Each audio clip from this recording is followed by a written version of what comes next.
오늘 이 시간은 천국 바로 알기 마지막 시간이 되겠습니다.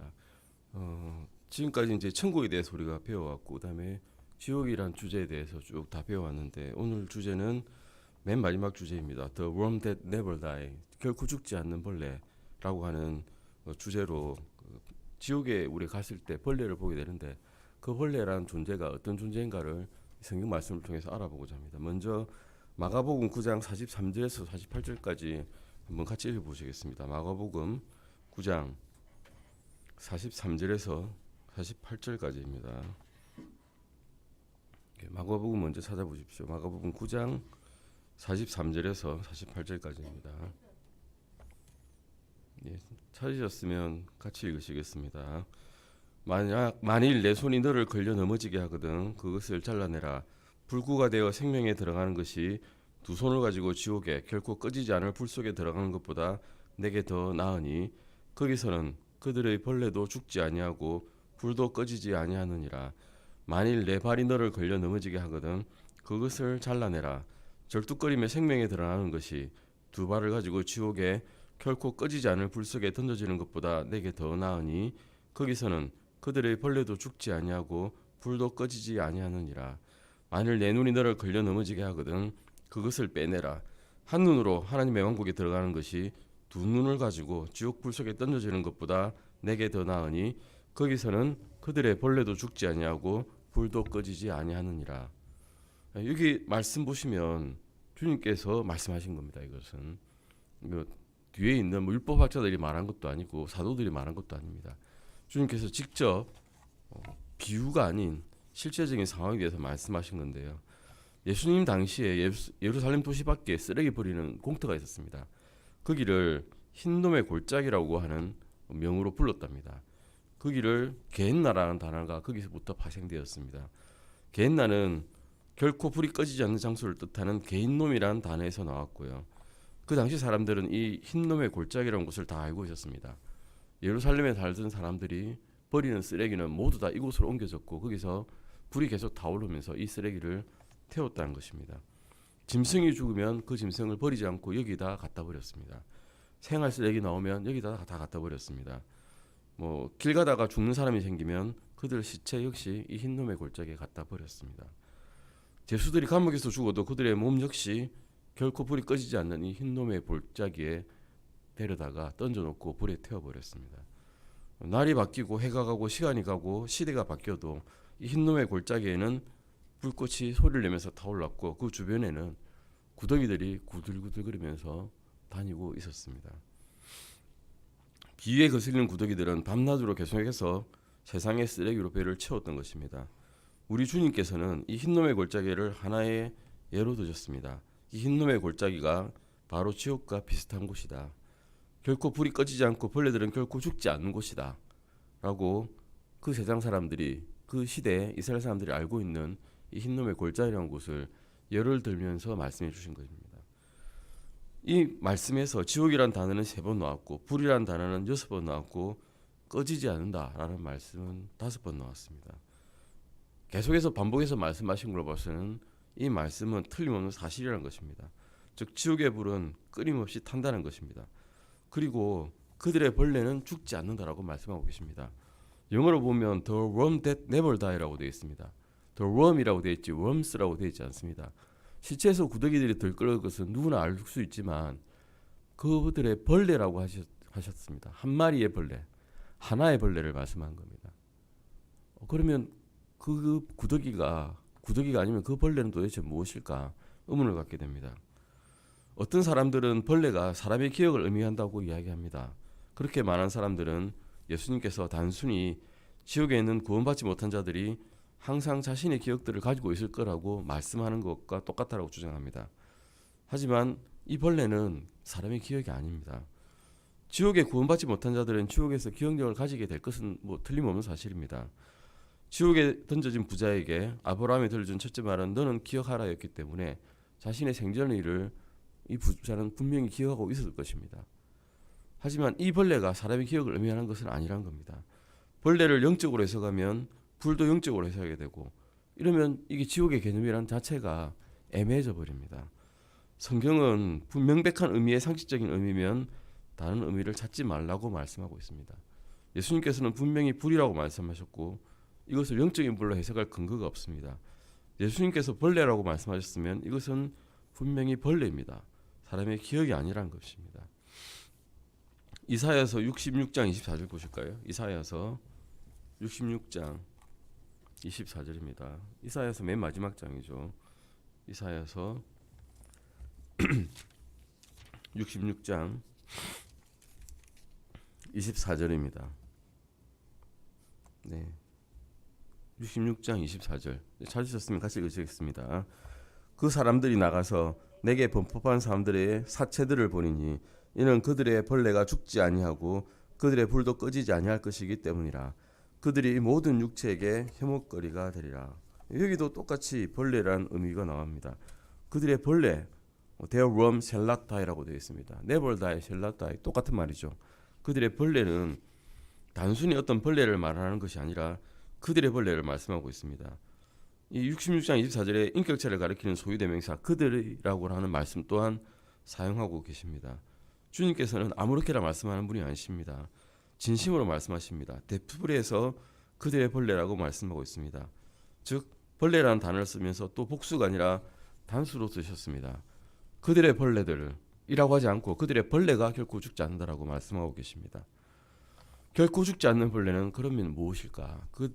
이 말씀을 쭉 보면 결코 죽지 않는 벌레라는 것은 구원받지 못한 채 지옥에 던져진 사람임을 의미하고 있습니다. 마태복음 10장 28절 보시겠습니다. 마태복음입니다.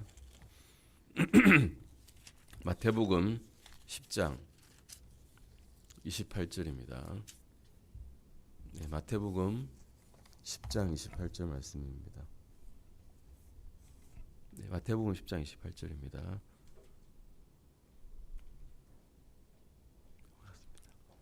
네, 안녕하세요. 마태복음 10장 28절입니다. 네, 찾으셨으면 읽어보시겠습니다. 몸은 죽여도 혼은 죽일 수 없는 자들을 두려워하지 말고 오히려 혼과 몸을 둘 다 지옥에서 멸하실 수 있는 분을 두려워하라. 예, 아멘. 여기서 나오는 지옥, 지옥이 무엇일까? 지옥은 게헨나를 뜻하고 있습니다. 아까 말씀드렸죠. 흰놈의 골짜기가 게헨나이고 거기서는 영원히 계속 불타고 있는 그런 장소라는 것을 말씀하고 있습니다. 최종 지옥인 부로스를 말합니다. 먼저 사람이 죽게 되면 혼은 하데스라고 하는 땅속 깊은 곳에 있는 지옥의 개념으로 말씀할 수 있는 땅의 감옥에 들어가게 됩니다. 거기서 주님께서 둘째 부활을 명하시면 구원받지 못한 사람은 몸이 다시 이제 살아나게 되죠. 그리고 그들의 혼과 제일 많은 혼과 합쳐져서 주님 앞에서 그리스도 심판석이 아닌 흰 왕자 심판석에 서서 주님께 그동안 지었던 자기 몸에서 이루어졌던 일들을 심판을 받게 되고 결국 최종 목적지인 부로스로 떨어지게 됩니다. 이 말씀은 성경에서 계속 말씀하고 있습니다. 예수님께서는 자신이 거하던 몸도 내 몸으로 부르었고 나사로의 혼도 가르쳤을 때 그라고 부르셨으므로 나사로의 몸도 또 그라고 말씀하고 있습니다. 사람은 혼을 소유하기도 하고 그 자체가 사람이기도 하고 사람은 몸을 소유하고 있고 그 자체가 또 몸이기도 합니다. 성경의 용례는 이렇게 몸과 혼을 한 가지로 뭉뚱그려 말할 때도 있습니다. 결국 그 자체가 사람이란 것입니다. 마태복음 10장 28절의 말씀에서는 몸은 죽여도 혼을 죽일 수 없는 자들을 두려워하지 말고 오히려 혼과 몸을 둘 다 지옥에서 멸할 수 있는 분을 두려워하라고 분명히 말씀하고 계십니다. 혼과 몸은 사람 그 자체란 것입니다. 개인나 지옥에서 소유할 수 있는 것은 우리가 지상에 있는 부가 아니죠. 지상에 있는 옷도 아닙니다. 지상에서 우리가 누렸던 많은 명예도 아닙니다. 단 몸과 혼만을 가질 수 있는 것입니다. 두 가지밖에 못 가져갑니다. 우리는. 물론 몸도 둘째 부활에 이르러서야 그리스도 하나님의 신앙자 신반성에 이르러서만 몸이 가져올 수 있습니다. 가져올 수 있는 건 사실은 혼밖에 없는 거죠. 이제부터 그 벌레라는 것이 무엇인지를 보여드리려고 합니다. 그들의 몸과 그들의 벌레는 한마디로 동일합니다. 이런 이유 때문에 예수님께서는 인칭 소형 대명사를 쓰면서 그들의 벌레라고 말씀하고 계십니다. 실제로 구원받지 못한 사람들은 벌레와 유사한 점이 많습니다. 사람과 벌레 유사한 점 한번 찾아볼까요? 첫 번째는 사람과 벌레는 땅에 속한 창조물이라는 것입니다. 욥기서 25장 4절에서 6절 보실까요? 욥기서 찾아보시겠습니다. 욥기서입니다. 욥기서 25장 욥기서 25장 4절에서 6절까지입니다. 욥기서 25장 4절에서 6절입니다. 지금 말씀은 구원받지 못한 사람의 얼마나 벌레와 닮아 있는 것을 보고자 하는 겁니다. 같이 읽으시겠습니다. 그런즉 사람이 어찌 하나님과 견주어 어렵다고 할 수 있느냐? 또는 여자에게서 태어난 자가 어찌 깨끗할 수 있느냐? 심지어 달을 바라보아도 그것이 빛을 내지 아니하며 참으로 별들도 그분의 눈앞에서는 순수하지 아니하거든. 벌레인 사람이야 얼마나 더 그리하겠느냐? 벌레인 사람의 아들이야 얼마나 더 그리하겠느냐? 우리는 생물 시간에 배워서 알고 있죠. 우리가 후퇴되는 순간, 그 순간에 정자세포는 벌레의 모양과 똑같습니다. 가는 방식도 똑같죠. 꼬리를 움직여서 꾸물꾸물 기어서 갑니다. 남자에 갈 때까지 그렇게 기어가는 거죠.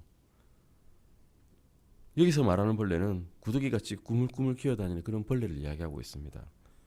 우리의 처음 형태입니다. 처음 형태는 벌레입니다. 우리는. 지금은 이렇게 어젓하게 사람처럼 보이지만 처음엔 그렇지 않았습니다. 세포 분열을 하고 하나님께서 도와주셔서 이 땅에 나오게 되고 부모님께서 양육해 주시고 공기를 주시고 물을 주시고 빛을 주셔가지고 잘 컸기 때문에 이 모양 사람처럼 보이는 거지 그냥 벌레일 뿐입니다. 처음에는. 욥기서 17장 14절도 보실까요? 욥기서 17장 14절입니다. 17장 14절입니다. 욥기서 17장 14절입니다. 같이 읽어보시겠습니다. 욥기서 17장 14절입니다. 썩는 것에게 이르기를 너는 내 아버지라 하며 벌레에게 이르기를 너는 내 어머니요 내 누이라 하였으니 통찰력 있는 말씀이죠. 제가 제 아버지를 보고 이렇게 말하면 안 되겠지만 하나님께서 보시기에 너도 벌레고 그 밑에 태어난 너도 벌레고 그 앞에 태어난 너도 벌레다 라고 말씀하고 계신 겁니다. 실제로 그렇습니다. 시작이 벌레였거든요.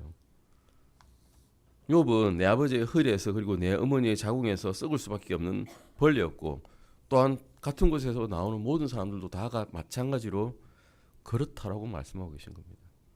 그냥 주님께서 보실 때 구원받지 못한 사람은 그냥 벌레입니다. 하나님의 의로운 피로서 씻어지지 않은 사람은 주님의 눈으로 볼 때는 벌레라는 것입니다. 벌레의 특징은 땅이 전부입니다. 이 땅에 사는 삶 이게 끝입니다. 그게 전부죠. 벌레의 전 생애와 존재는 이 땅에 다 포함되어 있습니다. 결국 높이 보지 못합니다. 하늘을 보지 못하고 땅밖에 보지 못합니다.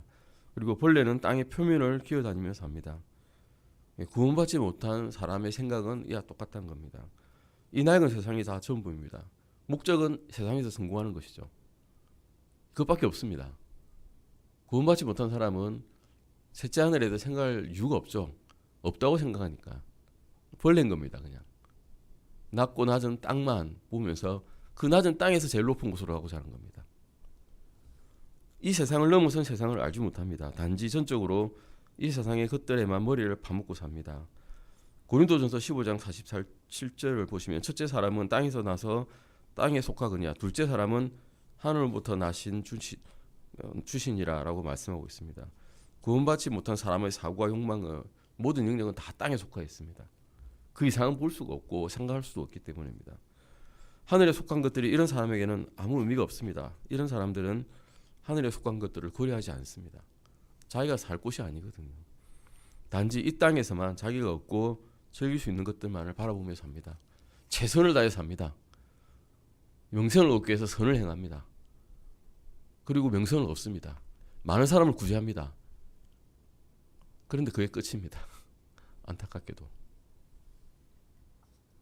그런 사람들은 이 땅에 있는 것만 상관하지 다른 것을 상관하지 않습니다.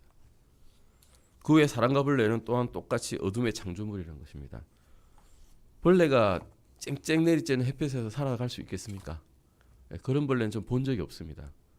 지렁이를 좀 본 적이 있습니다. 땅에서 기어다니죠. 해가 쨍쨍 나면 아스팔트 위에서 꼿꼿하게 말라서 굳어져 가지고 죽어버립니다. 계속 어두운 쪽으로 기어 들어가서 빛을 보지 못하고 삽니다. 지렁이와 고데기벌레는 눈은 없는데 빛에는 또 민감합니다. 빛을 피해 다니죠. 벌레들은 어둠 속에서만 편안함을 느낍니다. 벌레들은 또한 어둠을 좋아합니다. 구원받지 못한 사람도 똑같습니다. 요한복음 3장 19절에서 20절 보시겠습니다. 요한복음 3장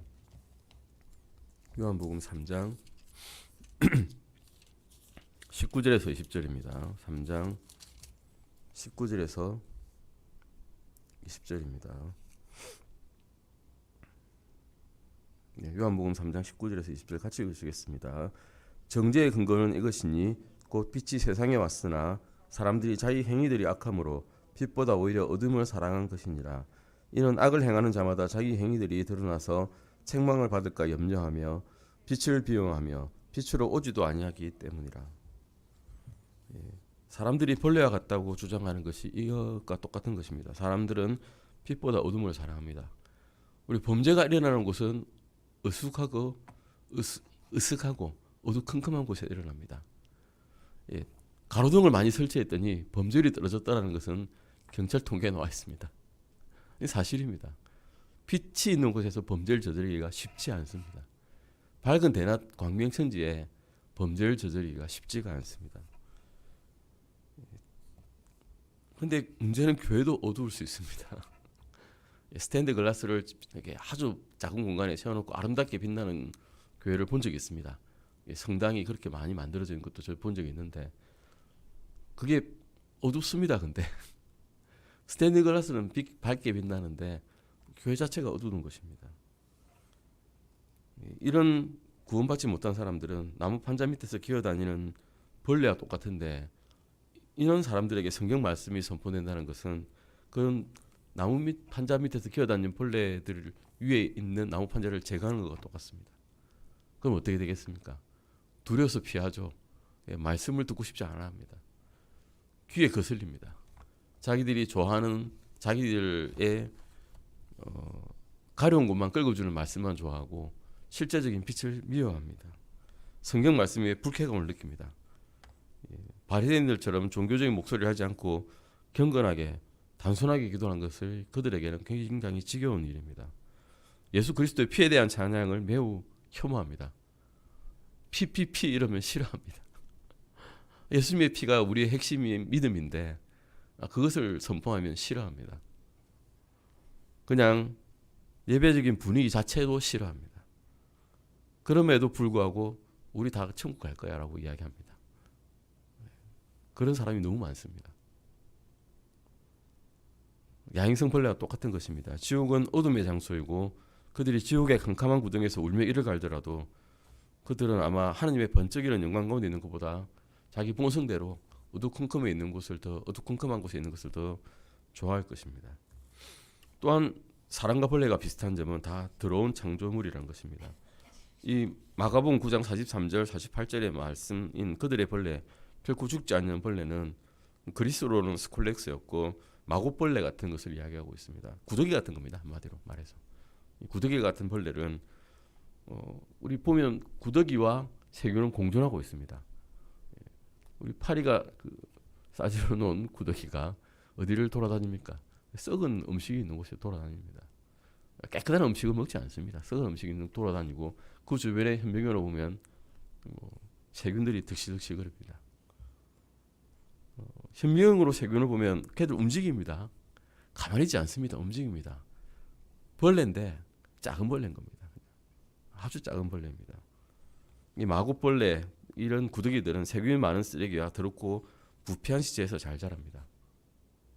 시체에 바로 생기죠. 죽은 것에 바로 생깁니다. 구더기가 들끓습니다. 사도행전 12장 23절에서 헤로드 왕을 먹어치운 것도 바로 이런 벌레였습니다. 결국 생각해 보면 이런 쓰레기들과 벌레들이 있는 곳을 생각해 보면 이곳이 지옥이구나라는 것을 우리가 알 수 있습니다. 지옥은 우주에 온갖 더러운 것이 다 모여 있는 곳입니다. 불도 물론 뜨겁겠지만 더럽기도 제일 더럽습니다. 영원토록 구더기가 들끓는 쓰레기장입니다. 하나님께서는 무엇이든지 더러운 곳은 결코 천국에 들어올 수 없다라고 요한계시록 21장 27절에서 말씀하고 계십니다. 그러면 더러운 것은 어디로 갈까요? 갈 데가 지옥밖에 없습니다. 그러니 더러운 것입니다. 이 세상의 세균이 더러운 쓰레기더미에서 번식하듯이 구원받지 못한 사람의 몸은 더럽고 추악하고 부패하는 몸, 즉 벌레의 몸을 입고 영혼을 보내게 됩니다. 이것이 결코 바로 죽지 않는 그런 벌레를 이야기하고 계십니다. 이 세상에 꿈틀거리는 벌레와 같이 아직 거듭나지 못한 사람들은 이 세상에서도 또한 더러운 것을 즐깁니다. 독주를 즐기고 담배를 즐기고 마리아나 같은 마약을 즐기고 또 개돼지도 좋아하지 않는 이런 쓰레기 같은 것에 탐닉을 하게 되죠. 오히려 개나 돼지가 더 깨끗할 수 있습니다. 우리가 생각하는 온갖 상상하는 더러운 것을 생각해 보면 개나 돼지는 직접적으로 그것에 참여하고는 있지만 머리 생각으로 하는 게 아니라 본능적으로 하는 거잖아요. 근데 사람은 그걸 창조해서 생각해서 더러운 것에 탐닉을 하는 것입니다. 새로운 출생을 경험하지 못한 사람들은 이것이 더럽다는 생각도 하지 못하고 본성대로 그것에 탐닉하고 따라가게 됩니다. 아직 거듭나지 못한 사람들은 복음에 등을 돌리고 예수 그리스도를 거부하고 그 대신에 자신의 쓰레기를 택합니다. 생명의 빵이신 예수님을 즐기지 않고 이 세상에서 썩어가는 고기를 먹고자 합니다. 구원받지 못한 사람이 지옥에 소유하는 것이 몸과 허물인데 그가 소유하는 이 벌레는 그럼 무엇인가? 다시 한번 볼까요? 이사야서 14장 9절 11절 보시겠습니다. 이사야서입니다. 이사야서 14장 9절 11절 보겠습니다. 이사야서 14장 9절 11절입니다. 같이 읽으시겠습니다. 밑에서 나온 지옥이 내가 올 때 너를 맞이하려고 너로 인해 움직였으며 지옥이 너로 인해 죽은 자들 곧 땅의 모든 우두머리들을 일으켜 세우고 민족들의 모든 왕들을 그들의 왕좌에서 일어서게 하였으므로 11절 보시겠습니다. 내 영화가 무덤으로 끌려 내려갔고 내 현악기 소리도 끌려 내려갔으며 벌레가 내 밑에 퍼져 있고 벌레들이 너를 덮는도다. 지옥이 이런 곳입니다. 구원받지 못한 사람이 벌레인데 그런 사람들이 무수히 퍼져 있습니다. 그 사람들이 우리 몸을 덮고 있다. 그 구원받지 못한 사람의 몸을 덮고 있다라고 생각하시면 됩니다. 요한계시록 20장 10절 보시면 마귀는 그러면 지금 이 땅에 있지 않고 지옥에 있느냐? 아닙니다. 지옥에 있지 않습니다. 지금 이 땅에 돌아다니고 이 땅에 권세 잡은 자입니다. 이 땅과 하늘 위에서 권세 잡고 자기 권세를 마음껏 부리고 있습니다. 그러면 나중에 주님께서 오시면 어떻게 되느냐? 1000년 동안 무정행에 갇히게 됩니다. 무정행은 무엇입니까? 바닥이 없는 구덩이입니다. 그게 갇히게 되었다가 천년왕국이 끝나고 마지막 천년째에 다시 끌려 놓아가지고 반역을 일으키고 다시 주님께 잡혀서 바로 게헨나 즉 불지옥으로 끌려다니게 되어 있는 그런 운명이라는 겁니다. 이건 정해져 있습니다. 이미 진 싸움이라는 겁니다. 그냥 발악하고 있을 뿐입니다. 지금 천국에 있는 백성들은 첫째 부활 때까지 최종적인 몸, 영원한 몸을 입지는 않습니다. 지금 혼만 가 있는 상태죠. 하지만 그리스도의 심판석 앞에 섰을 때 몸이 영화롭게 주님과 같이 변할 것입니다. 고린도전서 15장 41절에서 52절은 나중에 집에서 한번 읽어보시기 바랍니다. 우리가 부활에 대한 부활장이라고 이야기하는데 거기서 우리의 몸이 어떻게 변할 것인지를 분명히 말씀해 주고 계십니다. 이 말씀에서 우리가 볼 때 우리가 사도 바울이 알아야 될 4가지를 언급했습니다. 그리스도인들은 첫째 부활 때 썩지 않는 몸을 받게 되고 구원받은 사람들은 우리가 각자 다르듯이 모양이 다 똑같지 않습니다. 몸이 투명하게 돼가지고 서로 보이지 않는 몸이 되는 거나 이런 게 아닙니다. 우리 각자의 개성을 가지고 각자 서로 알아볼 수 있듯이 그런 구원받은 몸을 받게 될 것입니다. 그리고 영화롭고 능력 있는 몸을 받게 됩니다. 예수님께서 어떤 장소를 통과해서 가신 걸 아시죠? 벽도 장애물이 되지 않습니다. 그리고 드실 수 있는 것도 아시죠? 제자들과 같이 식사하셨습니다. 먹지 않아도 되지만 드실 수 있었습니다. 그리고 하늘로 그냥 올라가셨죠. 우리가 어디든지 가고 싶은 곳은 이동할 수 있을 것입니다. 그런 영화로움을 받게 되는 것입니다.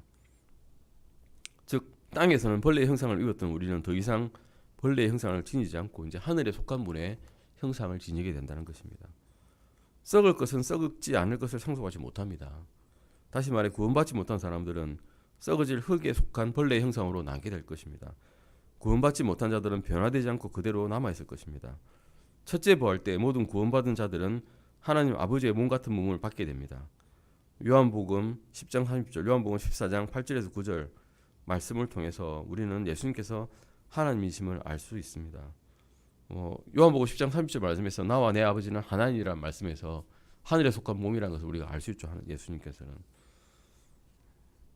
하나님께 속한 거듭난 사람들, 예수님의 피로 씻긴 사람들은 다 하늘 아버지의 몸과 같은 몸을 영원히 지니게 될 것입니다. 첫째 부활 때 그들은 이제 영화로운 몸을 얻게 됩니다. 그런데 지옥에 있는 사람들은 둘째 부활 때까지 그들의 최종적인 몸을 얻지 못하게 됩니다. 그들의 혼은 이제 땅에 있는 지옥 하데스로 가게 되죠. 계시록 20장 5절 보시면 그 나머지 죽은 자들은 그 천년이 끝날 때까지 다시 살지 못하였더라. 이것은 첫째 부활이니라 라고 말씀하고 있습니다. 계시록 20장 11절에서 15절 말씀에서도 나중에 보시면 누구든지 생명책에 기록된 것으로 드러나지 않는 자는 불수로에 던져진다라고 희망자 심판석에서 이런 심판이 내려질 것이라고 말씀하고 계십니다. 둘째 부활 때는 하나님은 구원받지 못하고 죽은 자들의 몸을 땅이나 바다에서 들어 올리십니다. 그가 어디에 가 있든지 불에 태워졌든지 땅속에 파묻혔든지 바다에 빠져 죽었든지 다 들어 올리실 것입니다. 그들의 혼을 하데스 지옥으로부터 들어오시고 구원받지 못한 사람들의 혼과 몸은 하나로 결합되어서 천년왕국이 끝날 때 흰왕자 심판대에 서게 되고 그 뒤에 산채로 부르스에 던져집니다. 이런 성경 구절들을 가르쳐 그들은 죽은 자라고 합니다. 그들은 죄 가운데 죽은 자인 겁니다. 다시 태어나지 못해서 죄 가운데 죽은 자들은 이런 심판을 받게 됩니다. 원래 지옥은 천사들과 사탄과 그의 천사들을 위해서 예비된 장소죠. 그런데 예수를 믿지 않았기 때문에 그냥 끌려가게 되는 겁니다. 믿게만 하였으면 가지 않았을 장소를 믿지 않았기 때문에 끌려가게 되는 것입니다. 구원받지 못한 사람들은 하나님을 부인하고 진화론을 가르칩니다. 진화가 무엇입니까? 점점 좋아진다는 겁니다. 점점 좋아진다. 점점 좋아지는 사람 보셨습니까? 점점 어려지는 사람 보셨습니까? 점점 건강해지는 사람 보셨습니까? 한 번도 보지 못했습니다. 우리 그 물리학 열역학 법칙 2법칙 보면 엔트로피 법칙이라는 것이 있습니다. 엔트로피 법칙은 무질서도의 개념입니다. 점차 완전해서 무질서로 간다는 겁니다. 그게 자연 법칙입니다. 그런데 진화론은 그렇게 말하고 있지 않습니다. 진화론은 완성도의 법칙입니다. 점점 완성되어 간다는 거죠. 점점 완성되는데 세상이 왜 이 모양일까요? 법칙이 맞지 않는 겁니다. 사람은 생각에서부터 체보를 하고 있습니다. 로마서 1장 22절에서 23절 보고 있습니다. 로마서 1장 22절에서 23절입니다. 로마서 찾아보시겠습니다. 로마서 1장 22절에서 23절입니다. 로마서 1장 22절에서 23절입니다. 같이 읽으시겠습니다. 그들이 하나님을 알면서도 하나님으로부터 그분이 받으실 영광을 그분께 돌리지 아니하고 감사하지도 아니하며 오히려 자기들의 상상 속에서 허망해졌고 그들의 어리석은 마음이 어두워졌나니 그들은 스스로 지혜롭다고 선언하나 어리석은 자가 되어 썩지 아니할 하나님의 영광을 썩을 사람이나 새나 네 발 달린 짐승들이나 기는 것들과 같은 형상으로 바꾸었느니라. 순서 보이시죠? 썩지 아니할 하나님의 영광을 뭐로 바꿨습니까? 첫 번째는 썩을 사람으로 바꿨습니다. 그 다음 새로 바꿨죠. 그 다음 네 발 달린 짐승으로 바꿨습니다. 마지막에는 뭐로 바꿨습니까? 기는 것들과 같은 형상으로 바꿨습니다. 점점 퇴보되고 있죠. 처음에 그나마 사람 모양을 갖고 있다가 그 다음에 네 발 달린 짐승으로 되었다가 그 다음에는 기는 것들이 되어버렸습니다. 점점 퇴보되는 것입니다. 점점 나쁜 쪽으로 퇴보되고 있습니다. 사람의 생각은 점점 나쁜 쪽으로 퇴보되고 있습니다. 사람들은 항상 아래로 내려갑니다. 그리고 추락의 맨 마지막 단계는 그냥 기어다니는 벌레가 되어버립니다. 벌레들의 형상입니다. 사람은 가장 낮은 형태의 벌레의 형상이 도달하기까지 그 추락을 멈추지 않습니다. 기어다니는 것 생각해 보시면 뱀이라는 것을 우리가 알 수 있습니다. 사탄의 형상은 뱀입니다. 첫 번째 창세기 등장할 때부터 뱀으로 등장을 했죠. 배로 기어다니는 그런 형상으로 등장했습니다. 사람이 타락하면 사탄과 같이 됩니다. 배로 기어다니는 그런 형상과 같이 되는 것입니다. 그게 바로 구더기 벌레입니다. 마지막에는 뱀도 아니고 그냥 구더기가 되는 그런 벌레가 되는 것입니다. 요한복음 3장 14절에서 15절 말씀 보시면 이스라엘 민족들이 반역을 해서 불뱀을 내리신 적이 있죠. 불뱀에 물려서 다 죽게 되었는데 모세가 한 해결책이 뭐였습니까? 노뱀을 장대에 달고 그것을 바라보라고 한 겁니다. 알고 보면 뱀은 죄를 뜻하죠. 그런데 왜 죄를 보라고 하셨을까? 의문이 듭니다. 노뱀도 뱀이 아닙니까? 똑같은 형상인데, 즉 너의 죄들을 똑바로 바라보라는 겁니다. 너의 죄를 똑바로 바라봐라. 그 장대에 매달린 분이 그냥 누구십니까? 근데 예수님께서 우리 때문에 우리의 죄로 변해가지고 그 죄가 하나도 없으신 분이 죄로 변해서 하나님께 징계를 받으신 거 아닙니까? 너의 죄를 똑똑히 봐라라고 하시는 말씀이 매일매일 귓가에 울리기를 바랍니다. 결국 우리의 죄 때문에 예수님께서 갈보리 십자가의 어둠 속에서 십자가에 못 박혔습니다. 그대로 죄가 되었습니다. 하나님 아버지께서는 죄를 극도로 시열하신 분이죠. 그런데 자신의 독생자인 아들을 죄로 만드셨습니다. 왜? 우리를 너무 사랑하셔서 우리의 죄들을 용서해 주시려고. 대언자 이사야는 우리에게 하나님께서 예수님을 갈보리에 상하게 하는 것을 기뻐하셨다고 말씀하고 있습니다. 기뻐할 일입니까? 우리 아들을 땅에서 들어 올려서 장대에 박아버렸는데 기뻐할 일입니까? 기뻐할 일이 아닙니다. 슬퍼하는 것이죠. 주님께서는 그 십자가에 매달리셨을 때 하늘이 온통 깜깜하게 되어버렸습니다. 어둠 속에 갇혀버렸습니다. 주님께서 눈을 돌리신 겁니다. 차마 그 모습을 못 봐가지고 눈을 닫아버린 거죠. 죄를 보지 못하신 분이기 때문에. 그렇기도 하지만 하나님의 아들 독생자가 고통을 당하는 것 또한 보지 못하셨을 것입니다. 예수님께서 십자가에 올리셨을 때 예수님은 그것을 약간 다르게 표현하셨습니다. 나의 하나님이여 나의 하나님이여 어찌하여 나를 버리셨나이까? 어찌하여 나를 돕는 일로부터 또 나의 울부짖는 말로부터 멀리 떨어져 계시나이까? 그러나 나는 벌레요 사람이 아니오니 사람들의 비방거리요 백성의 멸시거리니다라고 시편 22편 1절 6절에서 이렇게 말씀하셨습니다. 본인이 벌레라고 이야기했습니다. 구원받지 못한 자의 말로가 이렇다는 겁니다. 주님이 구원받지 못한 자입니까? 아닙니다. 우리가 구원받지 못한 자였습니다. 우리의 죄로 인해서 주님께서 벌레까지 내려가셨던 겁니다. 지옥에 가셨다가 고통을 당하시고 영원한 행도를 당하시고 지옥의 문을 열고 어른자들을 이끌고 이제 하늘나라로 올라가셨습니다. 그리고 부활하셨고 지금 하나님 우편에서 우리를 위해서 중보하고 계신다는 것을 굳게 믿습니다. 만일 예수님께서 우리를 대신해서 지옥에 가지 않으셨으면 우리는 결코 지옥의 형벌에서 피할 수 있을까요? 피할 수 없었습니다. 전혀 피할 방법이 없습니다. 공장에서 어떤 펜이 나왔습니다. 펜이 생산되었습니다. 고장난 펜입니다. 옆에 있는 정상적인 펜이 고장난 펜을 고칠 수 있습니까? 없습니다. 그 펜을 만든 메이커만이 그 펜을 고칠 수 있습니다. 메이커가 누굽니까? 우리의 메이커는 하나님이십니다. 하나님만이 우리를 고칠 수 있습니다. 하나님께서 스스로 죄를 지으시고 죄를 지시고 우리의 죄를 다 지시고 우리를 고쳐주기 위해서 그 형벌을 다 받으셨다는 것입니다. 이 벌레 같은 우리의 본성은 주님의 은혜로 인해서 이제 바뀐 것입니다. 새로 태어난 것입니다. 그런데 어리석고 완고한 선택을 하는 사람들은 그냥 지옥을 택하게 됩니다. 지옥에 도달하면 사람은 자기가 처음에 생명을 시작했을 때 그 낮은 형태, 벌레 같은 형태로 돌아가게 됩니다.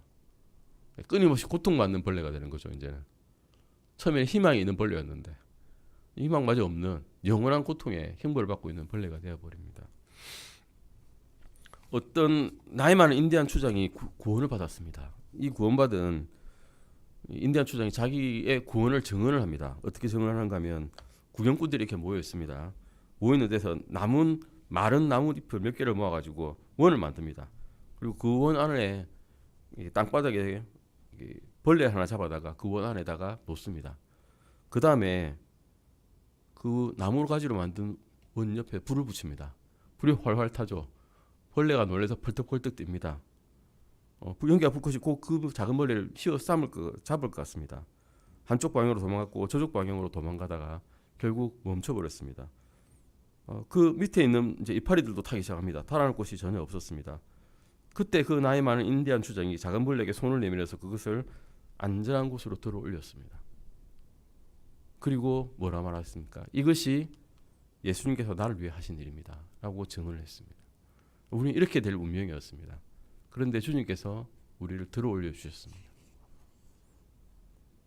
우리 주님께서는 구원받지 못한 사람들을 위해서 이와 같은 일을 할 준비가 되어 있고 우리를 사용해서 일하기를 원하고 계십니다. 최종적인 지옥은 게헨나 불옷을 이야기합니다. 마태복음 20장에서 보시면 예복을 입지 않고 혼인잔치에 온 사람 아시죠? 그 사람이 어떻게 되었습니까? 손발이 묶여가지고 바깥 어둠 속에 쫓겨나 버렸습니다. 손발이 묶이면 처음에는 손발만 불편하죠. 근데 쓰지 못하게 되면 사람의 몸은 어떻게 됩니까? 썩어 문드러지게 됩니다. 손발이 묶인 그 몸은 손발이 떨어져 나갈 것입니다. 그런데 눈은 있죠. 볼 수 있었습니다. 처음에. 근데 어둠 속에 가면 눈이 퇴화돼 버립니다. 눈이 퇴화되면 안 보이죠. 그런데 입은 있습니다. 벌레가 똑같습니다. 보지 못하고 손발이 없어서 꿈틀거리는데 입은 있어서 고통을 표현합니다. 이와 같은 구원받지 못한 사람의 마지막이 이렇다는 것입니다. 우리에게 천국에 들어가는 것을 막는 것이 있다면 그것이 무엇이든지 찍어버리거나 뽑아버려야 됩니다. 어떤 희생을 치르더라도 예수님께 나와서 영원한 생명을 얻어야 됩니다. 그렇지 않으면 지옥에서 결코 죽지도 않은 채도 팔도 없고 다리도 없고 눈도 없는 그런 벌레로서 영원히 불타게 됩니다. 구원받지 못한 우리 아는 사람들, 친지들, 친구들을 위해서 기도하기를 바라고 저도 그렇게 기도하겠습니다. 이것이 이제 우리 지옥 바로 알기의 마지막 편이었습니다. 이게 많은 말씀을 주셨고 진리를 주셨는데 제가 지금 아파서 한번 이제 성경 공부를 못 하다 보니까 이게 하나님께서 주시는 기회가 얼마 없구나 하는 걸 깨달았습니다. 할 수 있을 때 해야 된다는 것을 가르쳐 주신 것 같습니다. 기도하고 마치겠습니다.